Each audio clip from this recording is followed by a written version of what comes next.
Ողջույն սիրելի ընկերներ, ձեզ միացել եմ երեկոյա ժամի, ինչպես տեսնում եք, այսպես պատրաստվել եմ, հագնվել եմ սիրուն, շպարվել եմ, որովհետև ռիլ ենք նկարում, էսթետիկ սիրուն ռիլ ու պատկերացրեք ռիլ նկարելու 1 րոպեանոց ընդամենը ռիլի համար, ինչպիսի ջանք, եռանդ, աշխատանք է պահանջվում այդ 1 րոպեանոց ռիլը պատրաստելու համար։ Մի խոսքով, հետո ընթացքում, երբ որ պատրաստ կլինի, կկիսվեմ, իսկ քանի որ այսպես ընթացքի մեջ է ռիլը, նկարահանման ընթացքը, ասեցի միացնեմ ու YouTube-ի համար եւս վլոգ նկարեմ։ Հիմա այստեղ եգիպտացորեն ենք պատրաստում, որը եւս այդ ընթացքը ռիլի մեջ լինելու է։ Ու թեման աշնանային թեմաների մեջ է լինելու, այսօր գնացել էի խանութ, մի քանի դեկորներ եմ գնել աշնան թեմատիկայով ու այդպես որոշել եմ տանը սիրուն ույուտ ստեղծել աշնանային։ Ընթացքում ցույց կտամ, թե ինչ եմ գնել։ Այսպես ծավալեցեմ։ Մեր նկարահանումները ակտիվ շարունակվում են, հիմա եկեք ձեզ ցույց տամ, թե ինչ եմ գնել այսօր։ Այսպիսի շղթա եմ, տերևների աշնանային տերևների շղթա եմ գնել, որը փորձում ենք փակցնել այստեղ պատին, այսպիսի բաժակ եմ գնել, իրականում շատ էի ուզում սուրճի բաժակ գնել, բայց ոչ միտեղ չգտա, այն ինչ որ փնտրում էի աշնան ինչ որ թեմատիկայով, ու սուրճի բաժակ էի ուզում, այս տարբերակները վաղուց էի հավանում, բայց սրանք ավելի շատ համապատասխան են այսպես լուծվող սուրճին կամ թեյին, բայց քանի որ ավելի համապատասխան էր սենց 4 ծաղիկներով, դրա համար սա վերցրեցի ու այսպիսի փոքրիկ դեկորի ձևով դդմիկներ,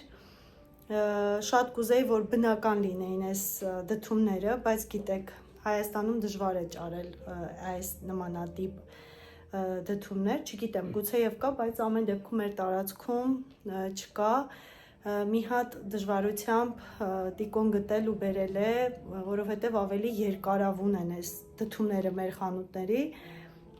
դրա համար այս դեկոր տարբերակները շատ հավանեցի, իրականում ոնց որ հենց բնական դդումներ լինի փոքրիկ, ու այսպիսի տերևի տեսքով ափսե եմ գնել, շատ սիրուն է, գույները համապատասխան մեր սեղանին։ Երեկոյան ուշ ժամը, մոտավորապես 10:30 կողմերն է, մենք մեր նկարահանումները ավարտեցինք, դուրս եկանք եգիպտացորենի հետքերով, իրականում շատ համով էր եգիպտացորենը, շատ կաթնային, այն մեր սիրած ձևով էր, փափուկ համով ու քիչ էինք վերցրել, ամեն մեկից մի հատ, սովորաբար այդպես է, վերցնում ենք այնքան ինչքան որ կուտենք, որ այդպես չմնա, բայց քանի որ շատ համով էր, հիմա գնում ենք տեսնենք խանութը բաց է,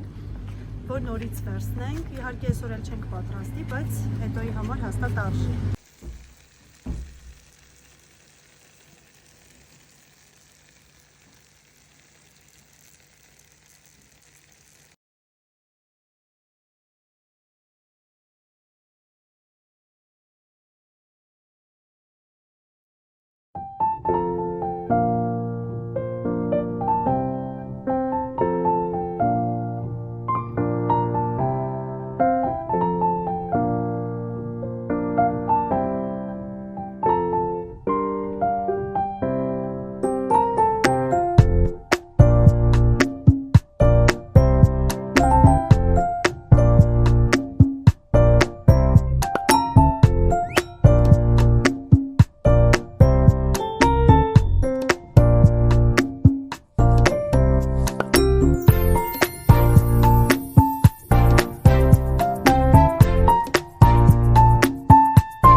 Քույրիկիս հետ եմ դուրս եկել, այստեղ սկսենք իրենից, թույլտվություն ունեմ, որ իր շորն էլ ցույց տամ, դրա համար ցույց եմ տալիս, այսպիսի վերնաշապիկ, կարճաթև, ամառային, որը որ կարծում եմ մեր ապագա հանգստի ժամանակ առիթ կունենանք գրելու։ Սրա կանաչներ ես եմ վարձրել, բայց տաբատի հետ միասին։ Սա տաբատը լրիվ այսպես պայլմայոտ, ծովային և սա վերնաշապիկը։ Սա այսպես և եկեք իրենը ցույց տամ, հետո անցնեմ ինին, այսպիսի շորիկ է գնել, շատ սիրուն անուշ կանաչ գույն ունի, իդեպ ես սրա կապույտը ունեմ, գույնը հաստորեն չի փոխանցում, քույրս ասում է, բայց շատ սիրուն է, չգիտեմ, սենց երևում է, չգիտեմ, շատ սիրուն է, սա այսպես, ինձ համար գնել եմ կոժից այսպիսի շորտ, որը կարծում եմ հենց ձմեռային ինչ-որ լուքեր կստանամ սրանով, ես շագանակագույն գույնը շատ եմ սիրում ու այս տարի մի ուրիշ կերպ ֆիքսվել եմ այդ գույնի վրա ու ամեն ինչ կարծես այս գույների մեջ է ինձ մոտ ստացվել, այսպիսի ինչ են ասում, բլուզ կրոպ տոպ են ասում, էլի այդ գույների մեջ, որակը շատ լավն է, ոնց է, long sleeve, տենց մի բան ասիր, կրոպ տոպ, չգիտեմ, մի խոսքով, կրոպ տոպը կարճն է, բլուզ, եկեք բլուզ ասենք, մի խոսքով, գույնը շատ սիրուն է, չգիտեմ, մատերիալը իսկապես որակը շատ լավն է, մի խոսքով, էլի այդ երանքների մեջ և այսպիսի հետև կիսա ճտկավոր կոշիկներ եմ գնել էլի շագանակագույն գույների մեջ, աշտանային, հիմիկվա, հա, այս սեզոնին հագնելու համար ու մի քիչ ավելի դասական, ես այս մի քանի օրվա մեջ հասկացա, որ իմ ամբողջ կոշիկները սպորտային են ու ինչքան էլ ես սիրում եմ կոստյումներ, վերնաշապիկներ, դասական լուքեր, բայց այնուամենայնիվ ես դրանք համադրում եմ սպորտային կոշիկների հետ, չգիտես ինչու միշտ այդպես է ստացվում ու այդ սխալը որոշել եմ ուղղել, ավելի շատ գնել նման ոճի կոշիկներ, որ ունենամ, առիթները շատ է լինում, հնարավորություն ունենամ այս ոճի կոշիկների հետ գրել։ Կարծում եմ այսքանով վլոգը կամփոփենք, շնորհակալ եմ, որ մինչև վերջ դիտեցիք, այս սիրուն տեսարանով էլ կավարտենք մեր վլոգը։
Ուզում եմ միշտ մնաս կյանքի դու սիրավորված, միշտ իրարով